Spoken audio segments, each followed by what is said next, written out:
sauti yangu inatosha. Tumeweza kuanalyze ama kubaini baadhi ya mahitaji ambayo hatukuweza kuyamalizia kwa siku ya leo.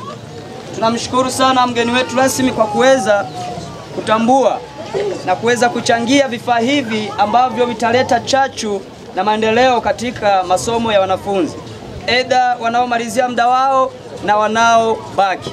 Hivyo sasa, kwa jamii yote bila kujalisha wewe ni nani, kwa kuwa wewe ni mzazi na unapenda maendeleo ya wanafunzi, unapenda maendeleo ya watoto wako, unapenda maendeleo ya wajukuu zako, basi shirikiana na sisi kuweza kuendeleza hii harambee inayoenda kufanyika sasa hivi.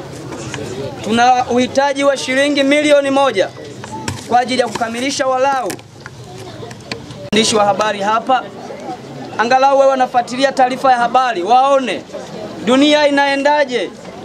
Tuko katika kipindi cha kampeni, tuko katika kipindi cha uchaguzi.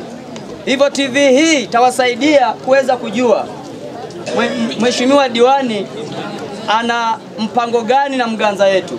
Hivyo basi, mimi ni mmoja kati ya viongozi wa kikundi chetu cha Mganza Army, wale wote ambao wamemaliza kuanzia mwaka 2007 mpaka kufika leo, na tumekuwa tukifanya mazuri na nyie mmeona.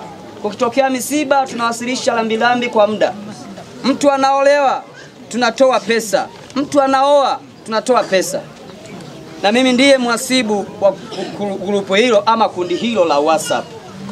Hivyo sasa nasi tumelichukua na wao tutawapelekea kule kwenye grupu lao, na viongozi baadhi yao wapo. Kama upo kwenye grupu lile, naomba usimame juu.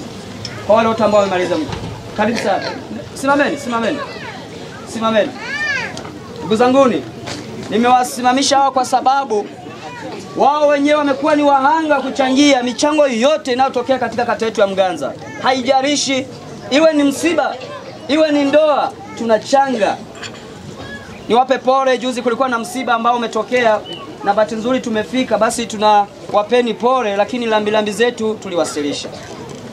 Lakini kwa kusema hivyo, ninaomba nianze na nyinyi ndugu zanguni, ambao ndio sisi tuenda kuwa mabalozi katika grupu lile. Naombeni tuanze na kutoa tulichonacho ili wananchi wajue kwamba hiki kitu kinaenda kusaidia jamii yetu ya Mganza, hasa kwa wadogo zetu.